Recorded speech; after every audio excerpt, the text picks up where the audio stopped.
Looking at our world from a theological perspective. This is the Theology Central Podcast, making theology central.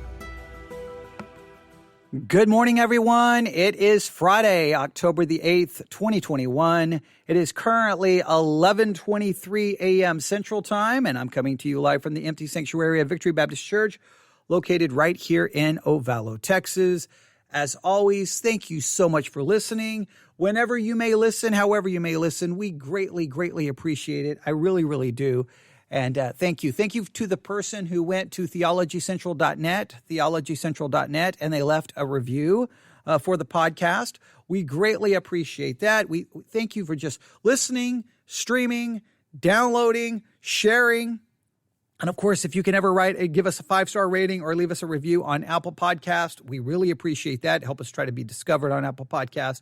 Or you can always go to theologycentral.net to our pod page. Okay, that's if I can speak correctly. If you go to theologycentral.net to our pod page, and there you can leave a review as well, and we greatly appreciate it. Whoever the last person was, I don't remember the name. Thank you so very much. That's always helpful, and we appreciate it because obviously there's a lot of work goes into creating this podcast, a lot of time, a lot of effort.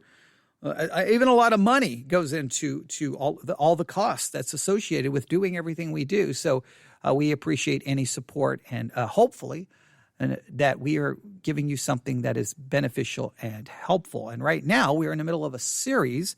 I'm always creating these series that end up lasting longer than I ever think, but I hope they're beneficial. We're currently in the middle of a series where we're looking at sins that the church tends to ignore. And I think this is a massive issue, and one that every Christian, everyone, and anyone in every church should consider. All pastors should consider it as well, because I think it's a serious issue, whether we like it or not. Now, I'm going to be speaking obviously from a non-Catholic perspective, but whether we like it or not, within the Protestant world, we have a system that is how we operate and practice, even if we deny it, and doctrine. In other words, there's a practice that we practice, but we deny it doctrinally and theologically, and that's very frustrating. But this is something that we all have to struggle with, is that our practice matches our theology. In many cases, we contradict our theology. I'm guilty of it. We are all guilty of it. But let me explain.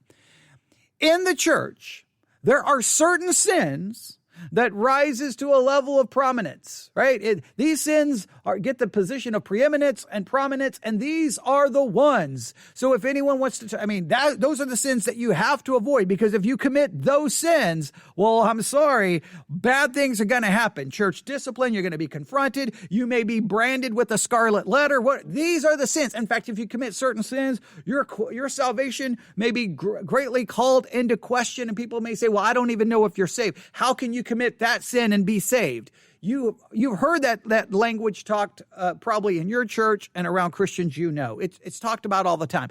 A lot of times when you start talking about the security, the eternal security. Yeah, we'll use that phrase. That someone is eternally secure. And how can you know that you're saved? How can you have security about your salvation? A lot of times when people start having this discussion or debate, someone will throw out some kind of a hypothetical, like, so you're telling me that if someone commits adultery 20 times, that they can still be saved? You're telling me that if someone, and they always pick these very big sins. So we have these big sins that they get the attention. You're telling me that someone can struggle with homosexuality and be saved? They always go to, it's homosexuality, it's usually sexual sins. It's almost always sexual sins, especially here in the United States of America.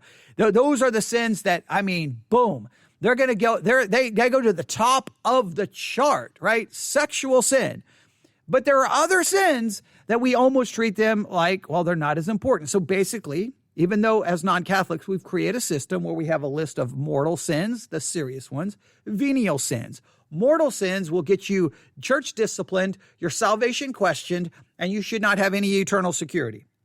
Venial sins will probably never get you church disciplined, and you don't really have to worry about your salvation. And it's like, why do we operate from that perspective? So there are certain sins that are just ignored. And we're utilizing an article that puts forth this idea. Now we're taking their concepts and we're doing our own thing with it. But let's go through the sins that we have considered so far, right? They're going to give us 8 sins that the church is ignoring. The first one is selfishness and self-righteousness.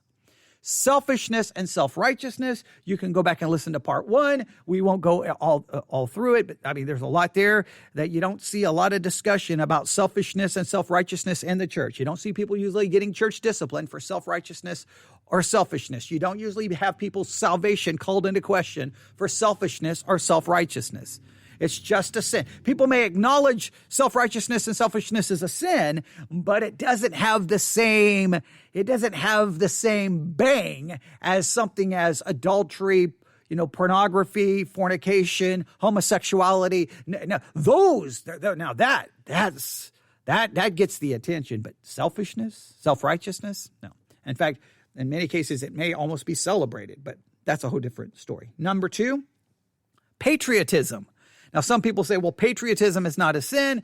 And then we discussed, is patriotism a sin or not a sin? But we definitely saw some of the major issues with patriotism. And again, it's never going to be called into question. Someone can be, I love America, I'm a patriot. And you're like, they never get called into question about maybe idolatry. Maybe they're loving the world and the things that are in the world. They seem to be forgetting that they're not a citizen here. Their citizenship is in heaven. They're a pilgrim. They're a stranger here. They're just passing through. But they're a patriot. And people can brag about being a patriot in the church and being patriotic, and they'll never be called into question. Never be called into question. And that is interesting. We talked in number 3, we talked about fear, worry. We'll put fear, worry, anxiety. And I did receive a very interesting email saying that some of those scriptures that talk about fear and worry, that should they be read as a command, like if you don't do this, you're sinning, or should it be commanded, or should be viewed more like a promise of comfort? And I think that's very good, very important to read. That a lot of times, sometimes someone will take a scripture and basically say, you must do this, and if you don't, you're sinning. When in some cases, it simply may be, well, wait a minute, that I don't know if that's being read correctly. We talked more the way I approached fear and worry. And let's just be honest. Jesus clearly tells us, to not be anxious about anything, right? To not worry about this, not be anxious about this, not to be anxious about that. There's a lot of people in churches that struggle with anxiety and worry, and maybe fear, and an ungodly kind of fear, an ungodly kind of worry, an ungodly kind of anxiety. And yes, those people obviously need grace and mercy and not just condemnation. But the point is, you can struggle with anxiety, fear, and worry for 15 years of your Christian life, and your salvation will not be called into question. Someone struggles with pornography for 15 years, they'll possibly be excommunicated.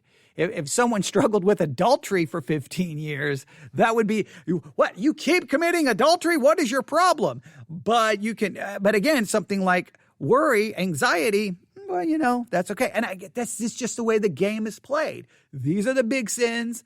These are the venial sins. These are the mortal. These are the venial. And yes, fear and worry, I think there's some passages that are not necessarily commands and should not bring condemnation. They should bring comfort. But there are some scriptures there that are pretty straightforward, like, don't be anxious for this. Don't worry about this. Don't worry about tomorrow. Don't worry about what you're going to wear. Don't worry about what you're going to eat. There's all of these scriptures about telling us how to trust God and not be overwhelmed with worry. And well, again, no, it doesn't get much attention. All right, we could probably spend more time on that one, but that's okay. Let's go to the one for today. Number 4. All right, the one for today. Oh boy. Oh boy. Now everyone acknowledges this is a sin, but I don't think we ever treat this sin the way, again, we would treat homosexuality or other, usually, again, sexual sins are the ones that get all the press. But this one, sometimes it will, sometimes, but it seems that this one gets mentioned when you're kind of piling on someone. Let me explain. Let's say there's a pastor, he gets in trouble for whatever. And people are like, okay, so this pastor is bad because of A, B, C, D. Oh, and we need something else to throw in. Oh, let's throw this card on there. Let's put this in the stack. It's like we'll pull this one out when we're really piling on someone and we want to really, make sure everyone knows how bad they are and how horrible they are. We'll pull this one out. It's funny how a lot of times when it comes to sin, we almost use people's sins as a weapon to use against them. But this is a sin that will get mentioned, but I just think it gets mentioned sometimes in very interesting times. But we're going to talk about today the sin of pride. The sin of pride. Now, preachers will preach against the sin of pride. This one will get attention. It will condemn the sin of pride. But I want you to think about it. Does the sin of pride ever get the attention of, say, homosexuality, sexual sin? People will say you cannot be a Christian and struggle with homosexuality, but you can be a Christian and struggle with pride throughout your whole life. Why? Why can you struggle with one and not the other? It's weird how, again, some sins are put into one category, but pride is the Bible talks about pride so much. It's so prevalent over and over and over and over. Let me read one passage, Proverbs 16:5. Everyone that is proud in heart is an abomination to the Lord. All right, I want you to hear that again. Everyone that is proud in heart is an abomination unto the Lord. And I believe it's in Proverbs chapter 6. Where we read this, Proverbs chapter 6, verse 16. These six things doth the Lord hate, yea, 7 are an abomination unto him. And what is the very first one? A proud look. When God lists the things that he absolutely hates, that are an abomination, the first one is a proud look. If you were to ask the average church member, what sin does God hate the most? Some, hopefully with a good theological understanding, will say, well, I think pride. Pride is the very essence of sin. Pride is where we exalt self over God. Pride is at the very root of sin. Sin is all about self. Sin is all about I. Sin is all about narcissism. Sin, it's about self. It's about the I. It's about the individual. And it's about a narcissistic exaltation of self over God. It's about you. I mean, we could really play and work that out and flesh that out. But you get the idea. Some would theologically get it correct. But others would be like, theologically they would get it right. But in practice, they operate from a completely different perspective. And the sins that they will talk about, condemn, and get upset about, the sins that Christian radio gets upset about, it's always these bigger sins. And pride goes, overlooked, kind of acknowledged. Well, we all struggle with pride a little bit and not dealt with. I mean, pastors are usually brought down for a lot of things. They're not typically brought down for pride. Now, sometimes pride, if the pastor is being taken down for whatever misconduct he's involved in, sometimes, again, pride will be thrown into the mix because it adds to the charges against the person. But just alone, I mean, how many people in your church or my church have they're sinful in their pride. They're prideful people. They're prideful, and it shows up in different ways. It shows up in arrogance. It shows up in being self-centered. It shows up that they think it's all about them. I mean, it shows up in so many ways. Again, I will argue, and I know I keep saying again because I've talked about some of these issues so many times. Sometimes that's a bad habit I have, but we'll talk about that later. But I've stated it so many times that as a pastor, whenever you get that phone call, hey, pastor, it usually comes on a Monday when, Monday's a horrible day for pastors because you're usually second guessing your entire reason for being a minister because no matter how well you preach, you never think you did well enough or whatever the case may be. Sometimes there's always a big letdown. I call it the Sunday night blue. It usually starts Sunday night and then by Monday it's fully taken shape and you're like, I'm just going to quit. Forget this. What am I doing? But it's very important. Typically, it's on a Monday. You get that phone call. Hey, pastor, we need to talk. And you almost immediately know they're not at least from my experience, they're not usually calling you for advice. They're not calling you for spiritual counsel. You rarely get calls. Maybe other pastors do. But in my experience, I don't get a lot of calls for counsel or guidance or spiritual advice or help me with this passage of scripture, help me with this theological question. That's how I envision ministry would be. People would be calling me for counsel, for advice, for talk about doctrine, theology, that they're reading the Bible. No. Typically the call goes, we need to talk. And you're like, oh boy, here we go. And then they may want to meet, and then they're going to start pretty much outlining what they don't like about the church. Well, I don't like that we do this. I don't like the preaching. I didn't like this. I didn't like that. I wish we could do this. And I've always asked myself, is that not, and at the very core of it, is not pride a possible problem here? And let me explain why. Because typically what they're saying is, I want you to do things my way. And I almost always raise this question in those conversations. Okay, let me say you're absolutely right, and I change everything for you. What if the people who sit across from you in the church, what if they don't like those changes? What if they don't like that idea? And they never really have an answer for it. Well, I'm not telling you to do everything. They usually will try to backtrack a little bit. And they're like, well, I'm not trying to tell you to do it all my way. I'm like, well, we're sitting here and you're telling me what you don't like and what we should do. So clearly you are telling me how to do it. Now, there's one thing some people can offer, like, well, hey, have you ever thought about this? And it depends on how they present their argument. But sometimes it just seems like, I want it my way or no way. And you usually will catch on really quick, because when you don't give them their way, they go away. So they wanted to make it about them. It's got to be their way. And if it doesn't go their way, they go away. I've seen that my entire ministry. Well, okay, well, why don't you become a pastor and start a church? And then they go somewhere else, and they'll get unhappy there.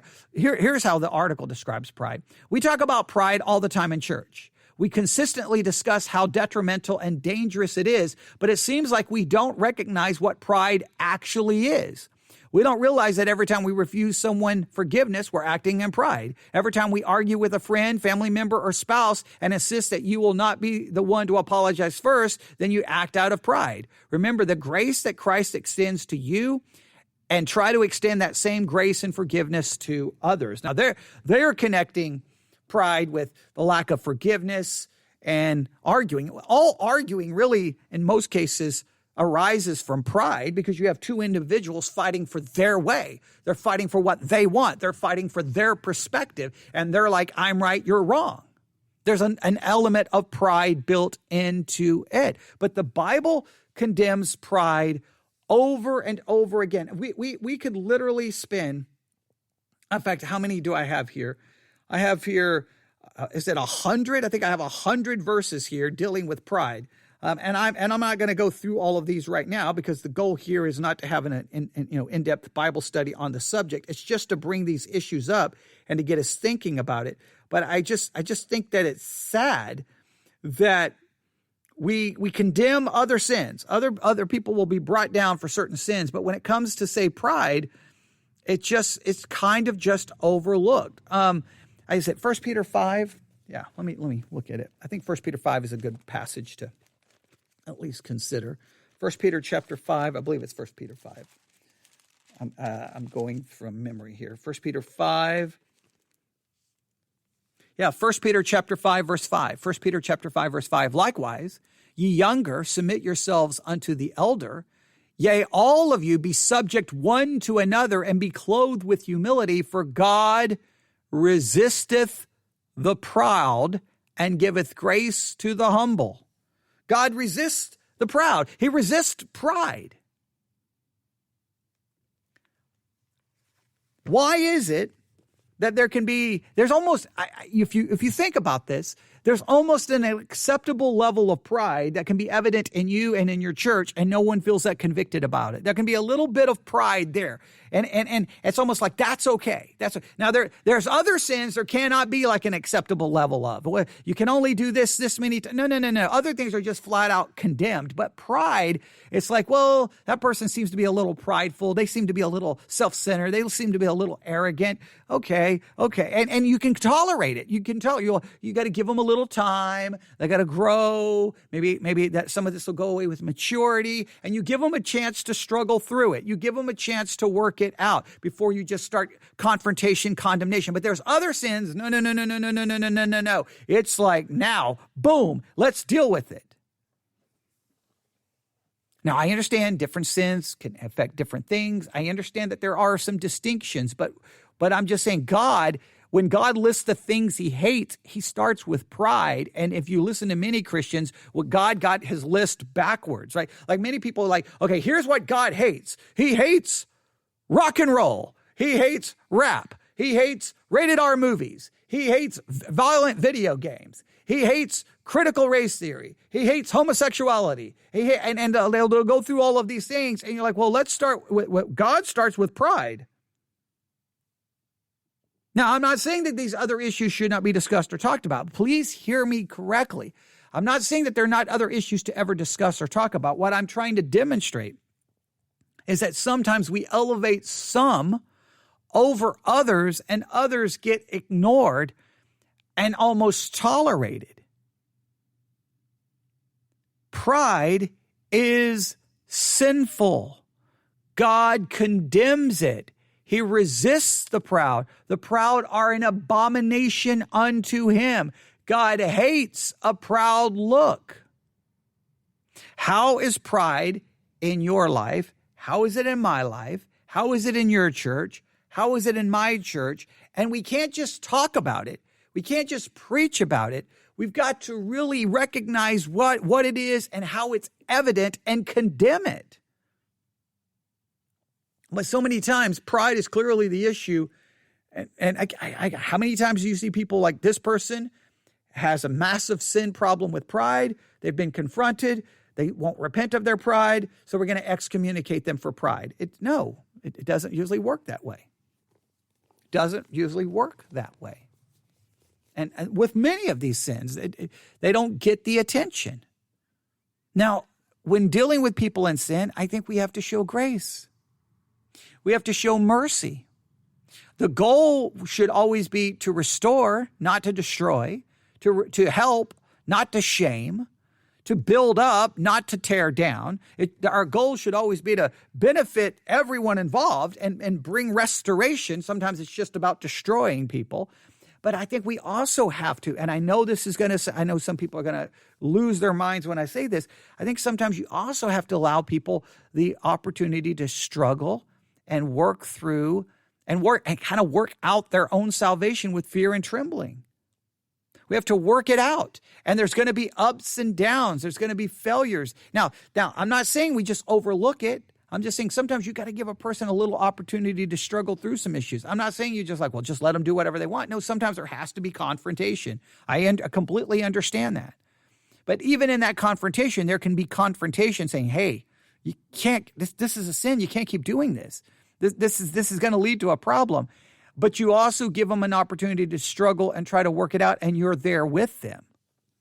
We do that with so many issues. We do it with people who are selfish and self-centered and self-righteous. We do it with people who are overcome with anxiety. We do that with people who struggle with pride. But then there's other issues. It's like, nope, I'm sorry.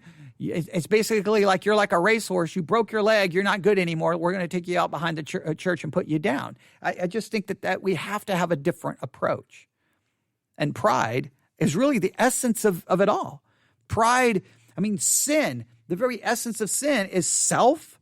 It is the individual. It's the focus on the I. And then the N, I'm just going to put narcissism. Sin is self-individual narcissist. All right, individually focused narcissist. I know that's all saying the same thing, but I just really want you to get that idea. That's what sin is really. Sin is all about you.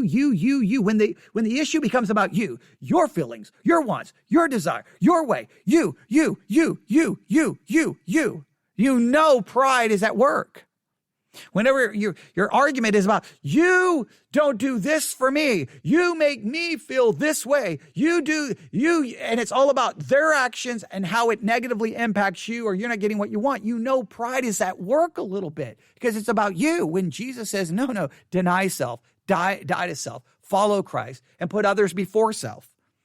Christianity is all about the denial and death of self, and pride is all about the exaltation of self, and it shows up in pastors, lay people, Sunday school teachers, deacons, elders, whatever church government you have, it shows up everywhere. Just have a normal church business meeting, for crying out loud. Everyone starts having to have their rights and their arguments and their way, and it's just it's like the pride is a cancer that just eats away at all Christians. And you know why it eats away at all Christians? Because pride is the very essence of sin. The very essence of your depraved nature is pride. But it's a sin that is often ignored. Over and over and over again. I ignore it in me. Sometimes it's easier to spot it than others, than in yourself. But we have to constantly try to find it, acknowledge it, condemn it, and fight against it. Are we ever going to do it perfectly? Absolutely not. That's why we're going to struggle with the sin of pride pretty much our whole Christian life. And that's why our salvation has to be based on what Christ did and not what we can do.